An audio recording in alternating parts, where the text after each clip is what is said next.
वो है बंदर, ये बताने की ज़रूरत क्या थी? आईना उसको दिखाने की ज़रूरत क्या थी? बस जो एक्स मुस्लिम हमारे जो मक्कार मौलवी मौलाना है, इनकी बातों में ना आए, अपने बालकों को शिक्षित बनाएं। नमस्कार, मैं निसा पाल आप सभी का स्वागत करती हूँ पब्लिक डिजिटल मीडिया में। आज हम ऐसे मुद्दे पे बात करेंगे। हमारे साथ मौजूद हैं जिन्होंने कहा जाए एक तरीके से इस्लाम को नहीं छोड़ा है। उनका नाम अभी भी इस्लामिक ही है, लेकिन जो कुरान है, जो कहा जाए और भी सारी चीज़ें हैं, नमाज वगैरह पढ़ना है, वो शायद छोड़ दिया है। आपने छोड़ दिया है सर? हाँ, मैं नमाज अपनी मर्ज़ी से पढ़ लेता हूँ, ऐसी बात नहीं है, छोड़ा तो नहीं है। और कोई ज़बरदस्ती करता मेरे साथ में नमाज की तारीफ़ें बताता तो मैं नहीं पढ़ता हूँ, तो मैं फिर उनसे सवाल कर लेता हूँ। क्या कारण रहा कि आपको इतनी सारी कमी लगी कुरान में? और कहा जाए कि आप जिस तरीके से अभी सर से डिबेट कर रहे थे, थोड़ा इधर आ जाइए, सर से डिबेट कर रहे थे, वो भी आपकी बहुत सारी बातों का आंसर नहीं दे पाए, तो क्या कारण, मतलब किस चीज़ से आप इतना ज़्यादा मोटिवेट हुए कि मुझे छोड़ देना चाहिए? देखिए, सबसे पहले तो इनके जाना किधर है इनको? ये लोग आपस में एक दूसरे को मुसलमान नहीं मानते, एक दूसरे को दोजगी समझते हैं। और इनमें इनका ये मानना है कि 73 फ़िरक़ों में से एक ही फ़िरका जन्नती है और वो फ़िरका हमारा है। किसी भी मुसलमान से पूछोगे तो वो यही कहेगा कि अगर वो हनफी है, शिया है, सुन्नी है, बरेलवी है, देवबंदी है, अहले हदीस है, कोई सा भी है, वो यही कहेगा कि हमारा फ़िरका जन्नती है, हम जन्नती हैं, बाकी सब दोजगी हैं। तो ये इनकी बात मेरी समझ में नहीं आती।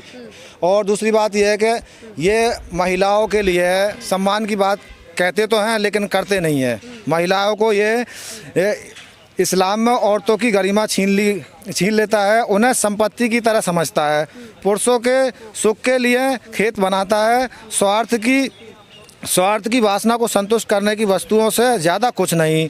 मोहम्मद सल्लल्लाहु अलैहि वसल्लम पर नाम रख करके खुद ये कहते हैं कि मोहम्मद सल्लल्लाहु अलैहि वसल्लम खुद औरतों को फल के रूप में देखा। तो ये ऐसी बातें जो हैं मेरे माइंड से बाहर जाती हैं, मेरी समझ से बाहर जाती हैं, जो मुझे मानवता के ख़िलाफ़ लगती हैं। बस मैं इन्हीं के ख़िलाफ़ बोलता हूँ। मुझे ना ये इस बात की परवाह है कि कोई मुझे मुसलमान कह रहा है, ना कह रहा है, या निकाल रहा है, ना निकाल रहा है। मैं एक मुसलमान के घर पैदा हुआ हूँ, तो मैं अपने आप को मुसलमान ही समझता हूँ। लेकिन मैं बात अगर आप ईद बकरा सारी चीज़ें मनाते हैं आप? हाँ, मैं परिवार में रहता हूँ तो उनके साथ सेलिब्रेट करता हूँ। तो फिर लोग सवाल करेंगे कि आपने फिर किस आधार पे छोड़ दिया, जब आप सारी चीज़ें कर ही रहे हैं, इस्लाम की किताब है उसको फॉलो कर ही रहे हैं, उसमें ईद मनाना, तो फिर एक ऐसा छोड़ना हो गया एक तरीके से? ये छोड़ना ऐसे हो गया कि ये जो इस्लाम के अंदर जो क्रूतियाँ हैं उनको वो सही ठहराते हैं, मैं उनको सही नहीं ठहराता। बस ऐसे ही इनका समझ लो, ये मानना इनका छोड़ना हो गया, नहीं हो गया, मैं नहीं मानता। है इंसान धर्म के लिए नहीं बना, धर्म इंसान के लिए है। अगर धर्म अच्छा रहेगा तो इंसान भी अच्छा ही चलेगा। आप हिंदू हैं? मैं हिंदू हूँ। आपके हिसाब से आपके जो हिंदू धर्म में महिलाओं को क्या माना गया है? हमारे मत में तो यत्र नार्यस्तु पूजते रमन्ते तत्र देवता। हम तो कन्या पूजन अपने कंजके बैठाते हैं हमारे अपने घर में, तो हम तो नहीं बताते आदि अकल की। बिल्कुल, हम तो पैर पूछते हैं। बताइए कहाँ कमी, बताइए ना हमारे यहाँ।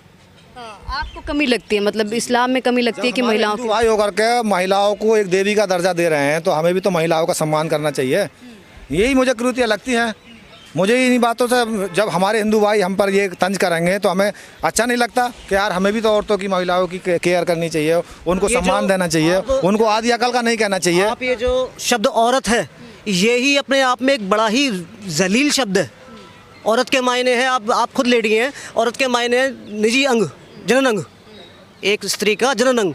तो क्या स्त्री के लिए अच्छा शब्द नहीं है? महिला है, देवी है, कितने अच्छे शब्द हैं। अगर आपको अरबी बोलने का इतना ही शौक है तो इमरा बोल दीजिए। एक स्त्री के लिए अरबी में एक शब्द है इमरा, वो बोल दीजिए भाई। औरत बोलना, औरत ही अपने आप में एक जलील शब्द है। लेकिन औरत का इस्तेमाल तो हिंदू लोग भी करते हैं, काफ़ी लिखा जाता है किताबों में, हर जगह औरत भी। उनको मालूम नहीं है ना इस बात का। ये चलन हो गया एक, तो एक प्रकार का एक बोली में आ गया, लेकिन ये नहीं पता है कि ये औरत जो बोलते हैं ये शब्द जो है आपत्तिजनक है। अगर पता चल जाएगा तो बोलना छोड़। क्या है इसका एक्चुअली में मीनिंग, क्या है? आप भैया नहीं बताया था अभी कि जो एक स्त्री का जनन अंग योनि, उसका मतलब होता है औरत। तो क्यों औरत क्यों बोलना हमें? स्त्री है, बहन बोल दो, खातून बोल दो, औरत क्यों बोलते हो भाई?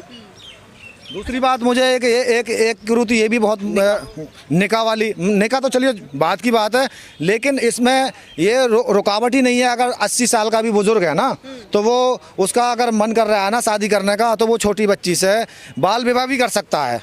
हाँ, कितनी भी साल का हो, 60, 65, 50? बिल्कुल। लेकिन ये महिलाओं के लिए नहीं है कि अगर एक बूढ़ी महिला अगर वो छोटे बच्चे से शादी करे तो उसके लिए रुकावट है, लेकिन मर्दों के लिए नहीं है। अच्छा, दूसरी बात, बंदा पुरुष फुप्पो के साथ निकाह नहीं कर सकता, खाला के साथ निकाह नहीं कर सकता, लेकिन अगर लड़की है तो वो खालू के साथ निकाह कर रही है, वो फूफा के साथ भी निकाह कर लेगी, वो भाई के साथ भी निकाह कर लेगी, चाहे चचेरा है, तहेरा है, फुफेरा है, मुमेरा है, कोई सा भी है, उससे शादी कर लेगी। तो ये मुझे बहुत गंदा लगता है, कि मैं इसके भी खिलाफ हूँ। तो आपको लगता है कि आप इस्लाम पे सीधे सीधे उंगली उठा रहे हैं, मतलब इन सब चीज़ों पे, रिश्तों पे उठा रहे हैं, कुरान कुरीतियों पे उठा रहा हूँ, चाहे वो ये इस्लाम में है या किसी भी मजहब में है, मैं उन पर उठा रहा हूँ। तो इसको लेकर कभी आपको किसी ने टारगेट किया हो, जैसे कि कई सारे लोगों से बात? हाँ, करते रहते हैं, टारगेट करते रहते हैं। रिस्क भरा काम है, वैसे तो जोखिम भरा है ये। हम क्या करें, कोई तो आवाज़ उठाने वाला हो, क्या पता और भी हमारे, क्या पता हमें देख करके और भी कुछ हमारा मनोबल बढ़ाएंगे, साथ देंगे। आज हम सिंगल हैं तो कल को 2 भी जरूर होंगे, हमें ये उम्मीद है। अच्छा, कई सारे लोगों की भावनाओं को आहत होती होगी आपकी ये बातें सुन के। देखिए, जिन लोगों के दिमाग में ना गंदगी भरी हुई होगी उन्हें ही आहत होगी, और जिनके दिमाग माइंड सही होंगे ना, आज़ाद ख्याल वाले होंगे, उनको नहीं लगेगा। वो हमारी जो तारीफ़ करते हैं, वो हमारी सराहना करते हैं कि हाँ आप सही हैं। तो अच्छा, आप जैसे आपके रिश्तेदार हैं, कैसे रहते हैं ये लोग? तो कभी आपको नकारते नहीं है, कहते हैं ये मुझे नकारते हैं तो मैं इनके ऊपर सवाल कर देता हूँ मन की, भाई तुम तो खुद बरेल भी हो, हमारे रिश्तेदार कुछ बरेल भी हैं, कुछ सुन्नी हैं, कुछ अहले हदीस हैं, मन हाँ, तो भाई तुम तो खुद दोजगी हो हमारी नज़र में, हमारे मुल्ला मौलवियों की नज़र में तुम तो खुद दोजगी हो, तुम तो खुद नरक में जाओगे। तुम्हारे मुल्ला मौलवियों की नज़र में हमारा फ़िरका दोजगी है, तो फिर सब दोजगी ही है ना, जन्नती कहाँ हैं? जन्नत को नहीं मानते आप एक्चुअली? अरे अगर जन्नत कहाँ यार, जन्नत जिंदा कोई गया नहीं, मर के कोई आया नहीं, तो कैसे मालूम पड़ा कि जन्नत है कि दोजख है? कौन देगा इस बात का जवाब? कोई ऐसा सबूत भी नहीं देते। ये मैन मेड बातें हैं। कायदा ये होना चाहिए कि धर्म इंसान के लिए है, इंसान धर्म के लिए नहीं है। आप अच्छा एक चीज़ दे दीजिए, अच्छा एक रास्ता दीजिए, तो कौन चलने से मना करेगा उस रास्ते पर? आपका रास्ता ही टेढ़ा मेढ़ा उबड़ खाबड़ है तो हर कोई गिरेगा, जिसमें ताकत होगी वो हट जाएगा। लेकिन इनको बहुत ज़्यादा क्या कहते हैं प्रॉब्लम होती है। इन्होंने कहा कि कई बार रिश्तेदारों का भी सामना करना पड़ता है, वो नकार देते हैं, और कई बार ऐसा भी होता है कि सर ने कहा कि हमें भी टारगेट किया जाता है। अभी 1 लोग हैं, कल को 2 लोग होंगे, 4 लोग होंगे, 5 लोग होंगे। तो क्या जैसे हिंदू लोग हैं, कई बार वो अपना हिंदुज़म छोड़ते हैं या फिर हिंदू धर्म से किसी और धर्म में जाते हैं, तो उनको इतना ज़्यादा टारगेट नहीं किया जाता है। लेकिन आखिर देखिए, मैं हिंदू हूँ, ठीक है, मेरे दादा और दादी गुरुद्वारे जाते थे, मेरी माताजी और पिताजी मंदिर जाते, और मैं कहीं भी नहीं जाता। हमारे घर में आज तक कोई दिक्कत ही नहीं है। मैंने अपने बच्चे से आज तक नहीं कहा बेटा तूने कहाँ जाना है कहाँ नहीं जाना, बस केवल अच्छाई को मानो, मानवता पे रहो, बस दैट्स ऑल। अच्छा, हिंदुओं में कई बार पूजा नहीं करते हैं सुबह, मान लो कि मेरी मर्जी है मैं पूजा करूं या ना करूं, मेरी मर्जी है मैं फास्ट रखूं। से करना ही पड़ेगा, नहीं करोगे तो मुसलमान इस्लाम से खारिज, ये नहीं करोगे तो इस्लाम से खारिज, वो नहीं करोगे तो इस्लाम से खारिज। कोई मानवता का काम तुमने कर दिया और वो इस्लाम के खिलाफ है तो इस्लाम से खारिज, ऐसा है। जबरदस्ती थोपने वाली बात हो गई।